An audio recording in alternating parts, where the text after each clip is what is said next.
Welcome to Burma super கிச்சனுங்க. நம்மளோட கிச்சனில் இன்றைக்கி நம்ம எண்ணெய் கத்திரிக்காய் நாங்கள் செய்ய போகிறோம்.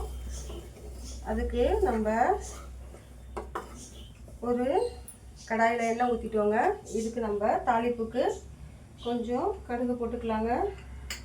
இந்த எண்ணெய் கத்திரிக்காவுக்கு தேவையான பொருள் என்னன்னு பார்த்தீங்கன்னா, இங்கே பாருங்கள், ஆனியன் கட் பண்ணி வச்சுருக்கேன், கொஞ்சம் கருவேப்பிலை வச்சுருக்கேன், கொஞ்சம் இஞ்சி பூண்டு பேஸ்ட் இதுலேயே வச்சுட்டேன், நான் கொஞ்சம் மல்லியில் வச்சுருக்கேன்.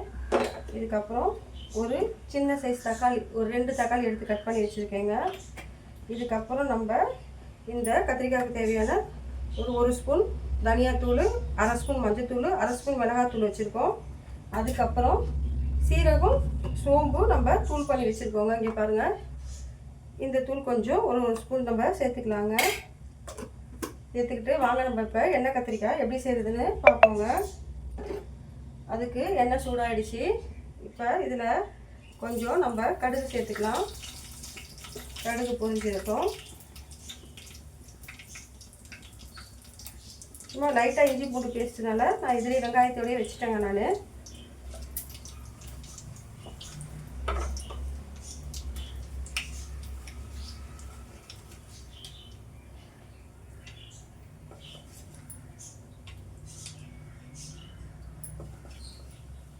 கடுகு நல்லா பொரிஞ்சிருச்சுங்க. இப்போ நம்ம இந்த கருவேப்பிலை, இந்த வெங்காயத்தையும் நம்ம இதில் சேர்த்துக்கலாங்க.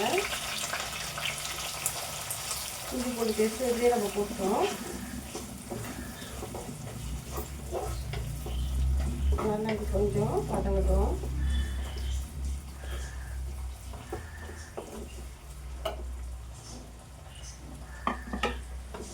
இந்த வெங்காயம் வதங்கினதுக்கப்புறம் நம்ம தக்காளி சேர்த்துக்கலாங்க.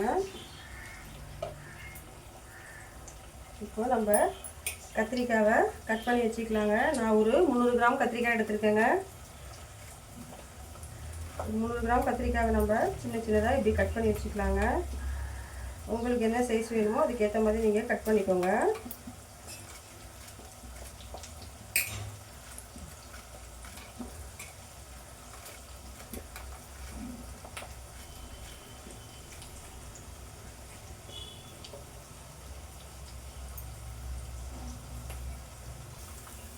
இப்போ பாருங்கள், வெங்காயம் நமக்கு நல்லாவே வதங்கிடுச்சுங்க. இதில் இப்போ நம்ம ஒரு 2 தக்காளியை கட் பண்ணி வச்சுருக்கோம், சின்ன சின்ன சைஸாக. ஒரே ஒரு பச்சை மிளகாவை நான் கட் பண்ணி வச்சுருக்கேன். அதையும் நம்ம இதில் சேர்த்துக்கலாம். சேர்த்து கொஞ்சம் கலரி சேர்த்துக்கலாம்.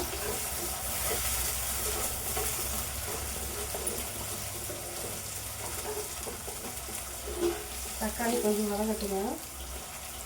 தக்காளிக்கு வதங்கிறதுக்காக நம்ம கொஞ்சம் உப்பு சேர்த்துக்கலாம்.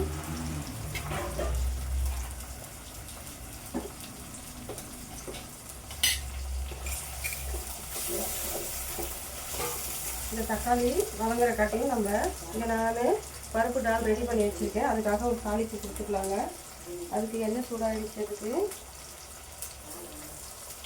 கொஞ்சம் கடுகு, கொஞ்சம் சீரகம், கொஞ்சம் சோம்பு, கொஞ்சம் வெந்தயம் சேர்த்துட்டு இதுலேயே நம்ம ஒரு 4 காஞ்ச மிளகாய் சேர்த்துக்கலாம்.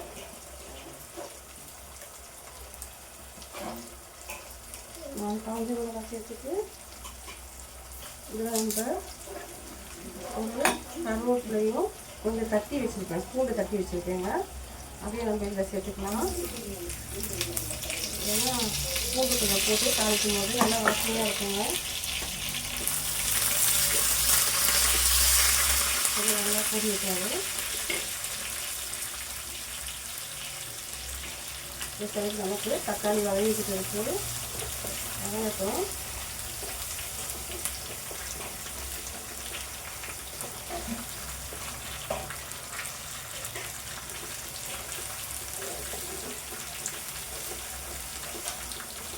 எண்ணெய் கத்திரிக்காய்க்கு நம்ம எண்ணெய் கொஞ்சம் எக்ஸ்ட்ராவாக ஊற்றிக்கணும், அப்போ தான் நல்லாயிருக்கும்.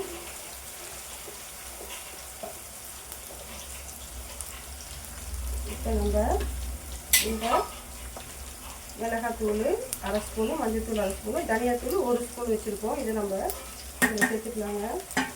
இப்போ நம்ம சீரகமும் சோம்பும் நம்ம அரைச்சி வச்சுருக்கோம்ல, அதில் வந்துட்டு ஒரு ஸ்பூனு ஒரு 2 ஸ்பூன் சேர்த்துக்கலாம். இது சின்ன ஸ்பூன் தாங்க, அதனால் 2 ஸ்பூன் சேர்த்துக்கிறேன். சேர்த்துட்டு கொஞ்சம் கலரி கொடுத்துக்கலாங்க. இந்த தாலுக்கான தாளிப்பில் கொஞ்சம் வெங்காயம் சேர்த்துக்கலாம். நிறையா பூண்டு வெங்காயம் போட்டு தாளிச்சாலும் நல்லாயிருக்கும். அது பருப்பு தாளிக்கு சின்ன வெங்காயம் சேர்த்தா ரொம்ப நல்லாயிருக்கும். அது பெரிய வெங்காயம் சேர்த்துருக்கேன். இது எனக்கு பருப்பு தால் ரெடி ஆகிட்டு இருக்குது.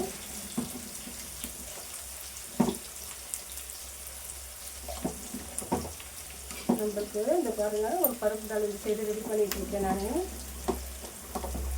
பருப்பு தால் கொதிச்சிட்ருக்கு. அதுக்கான தாளிப்பு தான் நான் இங்கே கொடுத்துருக்கேன். இதில் 1 கிளாஸ் பருப்பு எடுத்துருக்கேன்.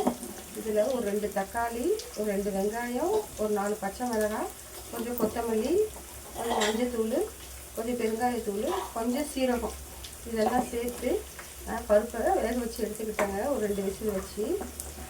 அதுக்கப்புறம் பருப்பை உப்பு சேர்த்து நல்லா கடைஞ்சி இப்படி கொதிக்க வச்சிடணும். கொதிக்கட்டும். கொதிக்கிற டைமில் இந்த தாளிப்பு ரெடி பண்ணி வச்சுருக்கோம் பாருங்கள். எண்ணெய் ஊற்றணும், கடுகு போட்டோம், சீரகம் போட்டோம், சோம்பு போட்டோம், வெந்தயம் போட்டோம். எல்லாம் ஒரு 1/2 ஸ்பூன் போட்டுக்கலாம், சின்ன ஸ்பூனுன்றதுனால.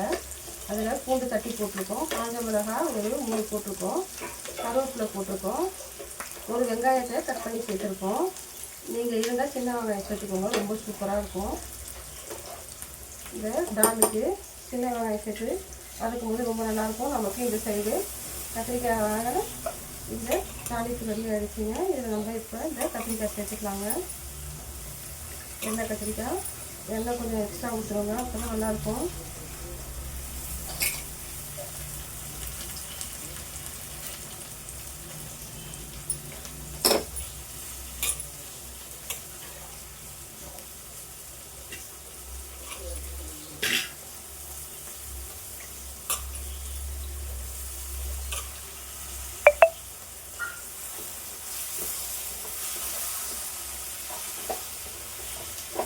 நல்லா கலரி போட்டுக்கலாங்க.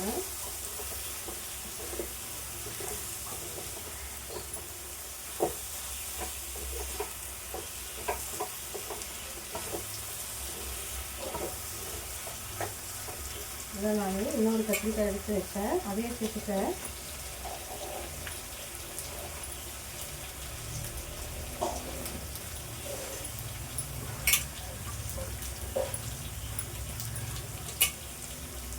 இன்னைக்கு நான் வெள்ளை கத்திரிக்காய் தான் இருக்குது, அதனால் நான் வெள்ளை கத்திரிக்காய் தாங்க எடுத்துருக்கேன். உங்கள்கிட்ட என்ன கத்திரிக்காய் இருக்கோ அதை நீங்கள் சேர்த்து செஞ்சுக்கலாம். வெள்ளை கத்திரிக்காய் ரொம்ப நல்லாயிருக்கும். பிடிச்ச கத்திரிக்காய் தான் இருக்குங்க. நான் இந்த கத்திரிக்காய் சேர்த்து இதில் சேர்த்துட்டேங்க. மசாலாலாம் நம்ம எண்ணெயிலேயே போட்டு வதக்கிட்டோம், அதனால் பிரச்சனை இல்லை. இப்போ எண்ணெய் இந்த மசாலாவோட சேர்ந்து இந்த கத்திரிக்காய் வேகட்டுங்க.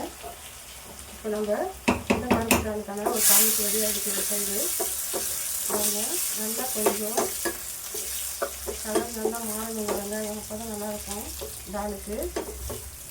இப்போ இந்த தாளிப்பை நம்ம இந்த பருப்பு தாலோடு சேர்த்துக்கலாங்க.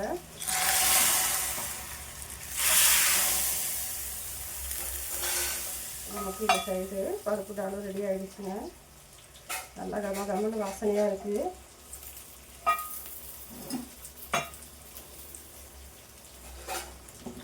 சூப்பரான பருப்பு தால் ரெடி ஆகிட்டு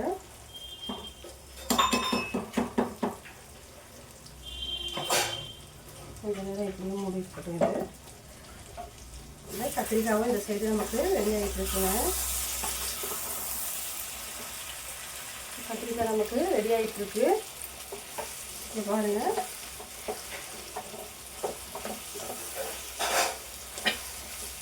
சீரகம் சோம்பு கொஞ்சம் அரைச்சி போட்டிருக்கோம். நம்ம அந்த தூள் சேர்த்துக்கிறதுனால வாசனை ரொம்பவே சூப்பராக இருக்குங்க. 2 பச்சை மிளகாய் போட்டிருக்கோம், அதனால் வாசனை ரொம்ப சூப்பராக இருக்குது. கத்திரிக்காய் வேகிறதுக்கான கொஞ்சம் தண்ணி ஒரு 1/4 கிளாஸ் ஊற்றினா போடுங்க. இது கத்திரிக்காய் வேகட்டும்.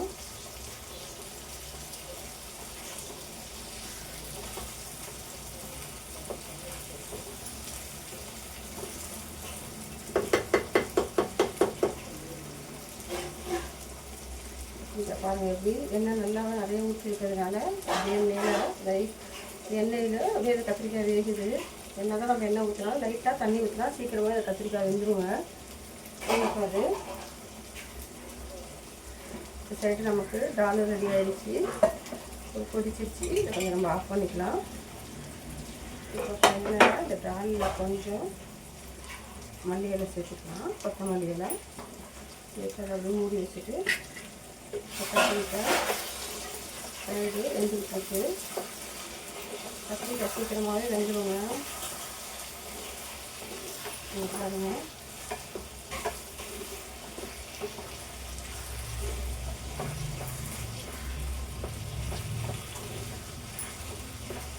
நம்ம கொஞ்சம் தான் உப்பு சேர்த்தோம்.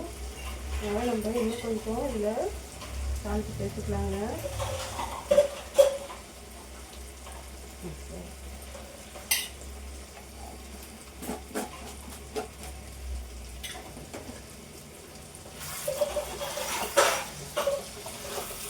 இப்போ நமக்கு இந்த கத்திரிக்காய் கொஞ்சம் வேகட்டும். இப்போ பாருங்கள், நமக்கு எண்ணெய் கத்திரிக்காய் ரெடி ஆகிடுச்சுங்க. நல்லா வெந்து எண்ணெயெல்லாம் பிரிஞ்சு மேலே வந்துருக்கு பாருங்கள். சூப்பராக எண்ணெய் கத்திரிக்காய் ரெடி ஆகிடுச்சுங்க. நல்லா கமன்னு நல்லா வாசனையாக இருக்குங்க. வாசனையாக இருக்குது பாருங்கள். பார்க்கவே எவ்வளோ சூப்பராக இருக்குது பாருங்கள். எண்ணெய் கத்திரிக்காய் எப்படி இருக்குது பாருங்கள். இப்படியே சுட சுட சுட எண்ணெய் கத்திரிக்காய் எண்ணெயோட பாருங்கள் எப்படி வந்துருக்கு பாருங்கள். இந்த எண்ணெய் கத்திரிக்காய் சூப்பராக நல்லா தெரியாதுங்க. செஞ்சு சாப்பிட்டு பாருங்கள். அப்போ தான் உங்களுக்கு ஒரு டேஸ்ட் தெரியுங்க. இதில் நம்ம ஃபைனலாக ஒரு கருவேப்பிலை சேர்த்துக்கலாங்க. நான் நிறைய கருவேப்பிலை கொத்தமல்லி இலை சேர்ப்பேங்க. இங்கே மல்லி இலை கட் பண்ணி வச்சுருக்கேன். இதையும் அப்படியே சேர்த்துக்கலாம். இதில் சேர்த்துட்டு அப்படியே ஒரு லைட்டாக ஒரு கலந்து கொடுத்துட்டு இந்த எண்ணெய் கத்திரிக்காய் நம்ம ஆஃப் பண்ணிக்கலாங்க.